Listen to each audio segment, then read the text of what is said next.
तुम्ही कोणाला कळवलं या बाबतीत काय? ते आम्ही मुलाला फोन करायला सांगितला होता, पण त्यांनी कोणाला केला माहित नाही. असं पट्टीवरती लोक असतात ना, वॉचमन, त्यांना केला होता. एरोप्लेन ती वरची. मावशी, आणि काय पाहिलं तुम्ही? आम्ही बाहेरच काम करत होतो, त्यावेळेस विमान आलं आणि एकदा फेरी घेतली, नंतर उतरायचं होतं, पण ती वर असं चढलंच नाही त्या पट्टीवरती. आणि ज्यावेळेस स्फोट झाला त्यावेळेस ती 2 बॉडी अशा साईडला पडल्या. तर त्या एक बॉडी अशी पूर्ण ही झाली होती आणि एका बॉडीचा तर चेहरा दिसत नव्हता, पूर्ण असं शरीर फुगलं होतं.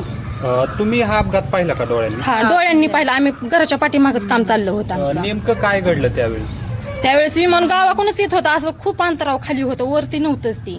त्यांनी उतरायचा प्रयत्न केला, पण ती दुसऱ्या फेरीला उतरायला गेल्यानंतर ती असं जाग्यावरच हे झालं, तिथं वर पट्टीवरती चढूच शकलं नाही.